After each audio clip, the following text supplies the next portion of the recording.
नमस्कार, जय हिंद, जय श्री राम। दोस्तों, जैसे कि आप सबको पता है, राहुल गांधी की प्रेस कॉन्फ्रेंस 2 या फिर हाइड्रोजन बॉम्ब फिलहाल धरती पर या कह लीजिए इलेक्शन कमीशन के धरातल पर बीजेपी की छाती पर फूट चुका है। जिसके बाद देखना होगा कि राहुल गांधी ने इस प्रेस कॉन्फ्रेंस में क्या क्या कहा। इस बार राहुल गांधी ने क्या क्या आरोप लगाए हैं इलेक्शन कमीशन पर, चलिए जानते हैं। दोस्तों, वीडियो को शुरू करने से पहले आप सभी से कहना चाहता हूं, जिस भी भाई ने चैनल को सब्सक्राइब नहीं किया है, जल्दी से चैनल को सब्सक्राइब कर लीजिए, बेल आइकन पर नोटिफिकेशन ऑल कर लीजिए, क्योंकि जो बात मैं आपको इस वीडियो में बताने वाला हूं वो आपको कहीं भी सुनने को या समझने को नहीं मिलेगी। अगर आप सबने राहुल गांधी का प्रेस कॉन्फ्रेंस देख लिया है और उसके बाद आपने रविश कुमार की वीडियो नहीं देखी है, तो आप कभी भी राहुल गांधी की प्रेस कॉन्फ्रेंस को समझ ही नहीं पाएंगे। दोस्तों, मेरी बात पर फोकस करना। अगर इस पूरे ब्रह्मांड में कोई व्यक्ति है जो राहुल गांधी की बात को ढंग से समझ सकता है और समझा सकता है, तो वो है चाटुकार रविश कुमार, जिसको चाटने का इतना तजुर्बा हो गया है कि अगर राहुल गांधी पान खाकर सड़क पर थूक दे तो रविश कुमार वीडियो बनाकर कहेंगे कि ये थूक देश हित में थूका गया है।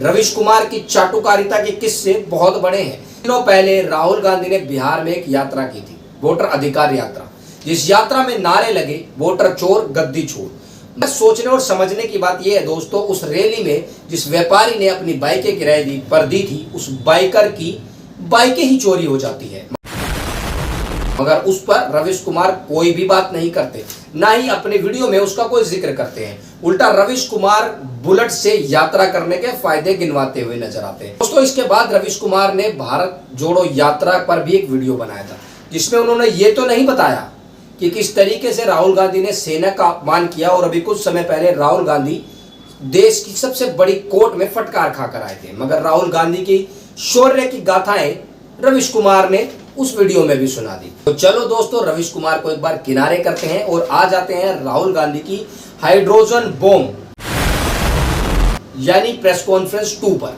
तो इस प्रेस कॉन्फ्रेंस में राहुल गांधी ने जातिवाद के एंगल को भी दिखाया है। राहुल गांधी ने बताया है कि किस तरीके से जातिगत वोटर्स को डिलीट किया जा रहा है, पर दलितों, माइनॉरिटीज, ओबीसी और आदिवासियों के वोटों को टारगेट करके डिलीट किया जा रहा है। राहुल गांधी ने इस प्रेस कॉन्फ्रेंस में कहा कि किस तरीके से सिस्टमैटिक तरीके से चोरी की जा रही है, वोटर्स को डिलीट किया जा रहा है, और उन वोटर्स को डिलीट किया जा रहा है जो कांग्रेस के बहुल क्षेत्र हैं, जहां पर कांग्रेस को बढ़त मिल सकती है, उन क्षेत्रों में ही इस तरीके के वोटर्स को डिलीट किया जा रहा है। राहुल गांधी ने इस प्रेस कॉन्फ्रेंस में आगे बताया कि कर्नाटक के आलंद में 6000 वोटर्स को डिलीट कर दिया गया और इसके बारे में वोटर्स को जानकारी भी नहीं थी। अपनी पिछली कॉन्फ्रेंस में जो एटम बॉम्ब था वो फ्यूज हो गया था। इस बार राहुल गांधी ने अपने हाइड्रोजन बम को हिट करने के लिए कुछ वोटर्स को अपने स्टेज पर ही बुला लिया, क्योंकि पिछली बार जो वोटर्स जो कंटेंट उन्होंने यूज किया था, जो संजय कुमार का कंटेंट था, और भी जो वोटर्स को उन्होंने यूज किया था, वो सभी बाद में मुकर गए थे और सभी ने बाद में अपोलॉजी के पोस्ट भी डाले थे और माफी भी मांगी थी। मगर इस बार राहुल गांधी वोटर्स को स्टेज पर ही ले आए, जिसमें नागराज नाम के एक व्यक्ति को, सूर्यकांत और बबीता चौधरी नाम की एक महिला को लाया गया और उनके बारे में बताया गया कि किस तरीके से उनके वोटर्स को डिलीट किया गया। बीच में राहुल गांधी ने एक नागराज नाम के व्यक्ति का दिलचस्प मुद्दा उठाया। उन्होंने बताया कि इस वोटर ने सुबह 4 बजे अपने फोन से कह लीजिए या कैसे भी 2 वोटर्स को डिलीट कर दिया, जिसको डिलीट करने में उसे 36 सेकंड का समय लगा। दोस्तों, राहुल गांधी के आरोप बड़े हैं। इस बार राहुल गांधी ने कहा कि इलेक्शन कमीशन उन लोगों को भी बचा रही है, वोटों की चोरी कर रहे हैं और वोटर्स को डिलीट करने का काम कर रहे हैं। राहुल गांधी ने बताया कि ये पूरा एक सिस्टमैटिक एक सॉफ्टवेयर के थ्रू काम किया जा रहा है, जिसमें वोटर्स को डिलीट किया जा रहा है उसी कॉन्स्टिट्यूएंसी में जहां पर से कांग्रेस को मदद मिलती है, बढ़त मिलती है। इसके बाद राहुल गांधी ने महाराष्ट्र के गोदाबाई विधानसभा की बात करी, जहां पर 12 वोटर्स को डिलीट कर दिया गया इसी सॉफ्टवेयर के थ्रू, जहां पर वोटर्स को पता ही नहीं लगा कि उनके वोट डिलीट हो चुके हैं। दोस्तों, अपनी प्रेस कॉन्फ्रेंस के दौरान राहुल गांधी ने कहा कि वो संविधान के रक्षक है, मगर कुछ दिनों पहले जब जम्मू कश्मीर की एक दरगाह में अशोक स्तंभ को तोड़ा जा रहा था, उस समय यही संविधान के रक्षक मलेशिया में छुट्टियां मना रहे थे और उनके मुंह से संविधान के बारे में या अशोक स्तंभ के रक्षक के बारे में 2 शब्द भी नहीं निकल पाए। राहुल गांधी इस तरीके के संविधान के रक्षक है, जिसके बारे में देश और दुनिया को बहुत अच्छे से पता है। दोस्तों, राहुल गांधी ने इस प्रेस कॉन्फ्रेंस में एक मुद्दा और उठाया। राहुल गांधी ने बताया कि जिस जिस वोटर्स का वोट डिलीट हो रहा है उनके सीरियल नंबर 1 हो जा रहे हैं। ऐसा ही कुछ मुद्दा राहुल गांधी ने अपनी प्रेस कॉन्फ्रेंस 1 में भी कहा था, जो एटम बम के नाम से फेमस हुई थी। दोस्तों, आगे अपनी इस प्रेस कॉन्फ्रेंस में राहुल गांधी ने कर्नाटक सीआईडी की भी बात कही है। राहुल गांधी ने बताया कि कर्नाटक की सीआईडी ने एक केस शुरू किया है जिसमें उन्होंने भारत की इलेक्शन कमीशन से डिटेल्स मांगी है कि किस तरीके से ये वोटर्स जो हैं वो डिलीट हो रहे हैं, उनके ओटीपी की डिटेल, लोकेशंस की डिटेल और बहुत सारी इस तरीके की डिटेल्स मांगी है। मगर लगभग 2 साल बीत जाने के बाद भी अकॉर्डिंग टू राहुल गांधी अभी तक इलेक्शन कमीशन उनको एक्यूरेट इंफॉर्मेशन नहीं दे पाया है। ऐसा राहुल गांधी ने इस प्रेस कॉन्फ्रेंस में आरोप लगाया है। इन सभी आरोपों के बीच जैसे ही राहुल गांधी ने प्रेस कॉन्फ्रेंस की, उसके तुरंत बाद ही इलेक्शन कमीशन ने भी एक इंटरव्यू कह लीजिए या एक आर्टिकल कह लीजिए वो रिलीज किया और उन्होंने बताया कि राहुल गांधी ने जो ये आरोप लगाए हैं अपनी हाइड्रोजन बॉम्ब वाली प्रेस कॉन्फ्रेंस में, वो सभी बेसलेस हैं और कहा कि ये सब इनकम्प्लीट है। इसके बाद चलिए मैं आपको दिखाता हूं कि इस कॉन्फ्रेंस के बाद इलेक्शन कमीशन ने किस किस चीजों को, किस किस बात के आंसर भी दिए हैं अपने इस आर्टिकल में। तो देखिए जो स्क्रीन पर अब आपको जो आर्टिकल नजर आ रहा है, जैसे कि मैंने आपको वीडियो के बीच में बताया था कि नागराज नाम के एक व्यक्ति ने 36 सेकंड में 2 वोटर्स के वोट डिलीट कर दिए गए। तो इसकी सफाई कह लीजिए या फिर इसकी बात को क्लियर करते हुए इलेक्शन कमीशन ने बताया कि no deletion of any vote can be done online by any member of public. इसका मतलब है कि कोई भी वोट किसी भी नॉर्मल पब्लिक के द्वारा ऑनलाइन डिलीट नहीं किया जा सकता। ये सिर्फ एक अथॉरिटी ही इसको डिलीट कर सकती है, ऐसा इलेक्शन कमीशन का कहना है।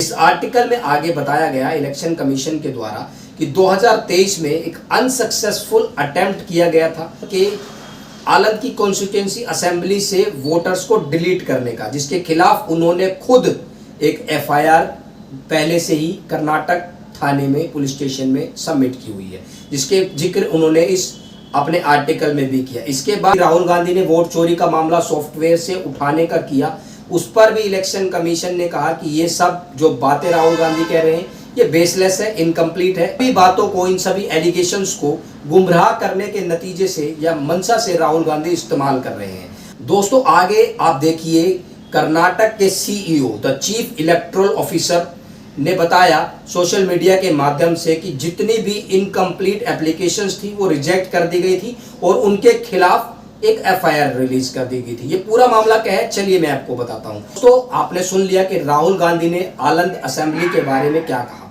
पर चलिए अब समझते हैं कि इलेक्शन कमीशन और कर्नाटक के सीईओ इसके बारे में क्या कह रहे हैं, मतलब इलेक्ट्रॉन रजिस्ट्रेशन ऑफिसर इस बारे में क्या कह रहे हैं। देखिए आर्टिकल में उन्होंने कहा है कि आलंद में 6018 एप्लीकेशन फॉर्म्स, जो कि काफी सारी एप्लीकेशंस से आए थे, जैसे एप्लीकेशंस का भी जिक्र इसमें किया गया है। उन्होंने बताया कि ये एप्लीकेशंस NBSP, VHA और गरुड़ा करके थी, जो सस्पिशियस थी और लार्ज नंबर की एप्लीकेशन सबमिट की गई थी वोटर्स को डिलीट करने के मामले में। जब इलेक्शन कमीशन ने इस पर इन्वेस्टिगेट किया तो उन्होंने पाया कि ऐसे मात्र 24 एप्लीकेशंस ही जेन्युइन है, बाकी की 5994 एप्लीकेशंस इनकम्प्लीट है, इसलिए उसको रिजेक्ट कर दिया गया और उसके खिलाफ 2023 में ही एक एफआईआर लॉन्च कर दी गई। ऐसा कहना इलेक्शन कमीशन का है।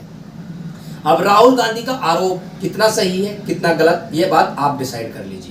तो आगे इस आर्टिकल में इलेक्शन कमीशन ने राहुल गांधी के आरोपों को सिरे से खारिज बताया और बताया कि वो इनकम्प्लीट है और बेसलेस है। इस तरीके के बयान राहुल गांधी पहले भी दे चुके हैं। आपको लगता है कि राहुल गांधी देश हित का काम करते हैं, तो आप सभी लोगों को रविश कुमार को फॉलो कर लेना चाहिए, क्योंकि इस पूरे ब्रह्मांड में सिर्फ रविश कुमार ही ऐसे चाटुकार हैं जिनको राहुल गांधी की हर बात में कोई ना कोई सेंस नजर आती है।